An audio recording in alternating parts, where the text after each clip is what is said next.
Nissan X-Trail ile birlikte Dalaman'dayız. Crossover sınıfının fenomeni kabul edilen Qashqai'nin 7 kişilik abisi olan X-Trail yenilenen formuyla çok daha modern görünüyor. Bakalım yeni X-Trail Qashqai'nin başarı çizgisini takip edebilecek mi? X-Trail'ın tasarımı Qashqai ile çok benziyor. Hatta önden bakıldığında bu iki modeli birbirinden ayırt etmek çok da kolay değil. Profilden bakıldığında X-Trail'ın daha uzun olduğu rahatlıkla anlaşılıyor. Arkadaysa biraz yüksekte konumlandırılmış şeffaf stop lambaları dikkat çekiyor. Üçüncü nesil X-Trail, ilk iki nesildeki kutu formlu tasarım yerine daha yuvarlak ve daha kıvrımlı çizgilerle şekillendirilmiş ve bana soracak olursanız çok daha genç ve yakışıklı olmuş.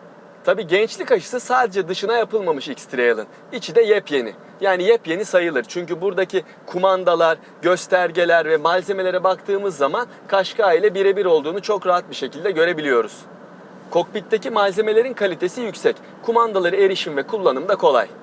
İç mekan oldukça geniş. En önde hiçbir problem yok. Burada çok konforlusunuz. Hem kaliteli malzemelerle döşenmiş kokpit hem de rahat koltuklar size üst düzeyde bir konfor sunuyor.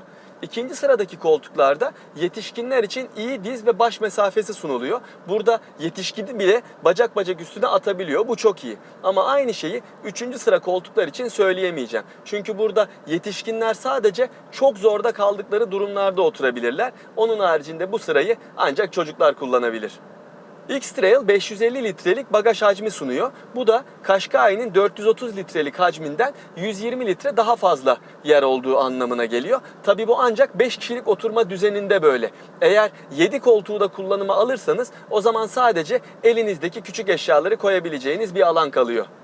X-Trail ülkemize sadece 1.6 dizel motorla ithal ediliyor. 130 beygir güç ve 320 Nm tork üreten bu motoru zaten Nissan Qashqai testinde de size biraz anlatmıştım. Fakat o 6 ileri manuel şanzımana sahipti. Bu kullandığım araçta X-Tronic diye adlandırılan sürekli değişken oranlı bir şanzıman kullanılıyor.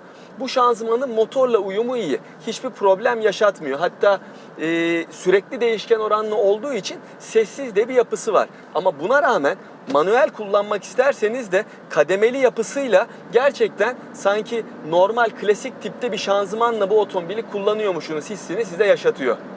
Motor tabi 1750 devirden itibaren ürettiği 320 Nm'lik torkla gerçekten çok keyifli sürüş özellikleri sunuyor. Ben bu motoru gerçekten beğeniyorum. Her zaman olduğu gibi tabii X-Trail'ın yakıt tüketimini merak ediyorsunuz. Ama ne yazık ki bu sefer bununla ilgili bir rakam size telaffuz edemeyeceğim. Çünkü çok fazla kullanma şansım olmadı buradaki rotada. Zaten gördüğünüz gibi aracın üzerinde de plaka yok. Şu anda geçici plakayla bu otomobili kullanıyorum. O yüzden kullandığım kısa güzergahtaki rakamı telaffuz etmek pek doğru olmayacaktır. Ama şunu söyleyeyim. X-Trail benzer kilolarda, benzer boyutlarda olduğu için Qashqai'nin yakıt tüketimine yakın bir değer çıkacak olması çok normal. Çünkü aynı motoru kullanıyorlar. Bunda sadece otomatik şanzıman farkı var. O da yani tahminimce herhalde bir yarım litrelik, belki 1 litrelik bir daha fazla yakıt tüketimi anlamına gelebilir. Sürüş karakteri için söylenecek şey genel anlamda konforlu oldu. Gerçekten koltukların konforlu olduğunu başta söyledim ama hem direksiyonun ağırlık dengesi hem süspansiyonların darbe emiş karakteri gerçekten övgüyü hak ediyor. Nissan X-Trail modern olan tasarımıyla artık daha dikkat çekici. 1.6 litrelik dizel motor sayesinde fiyatı eskisine oranla tabii ki daha makul. Ama eğer bagajdaki ekstra 2 koltuğa ihtiyacınız yoksa bence Qashqai daha mantıklı seçenek olarak öne çıkıyor. Görüşmek üzere.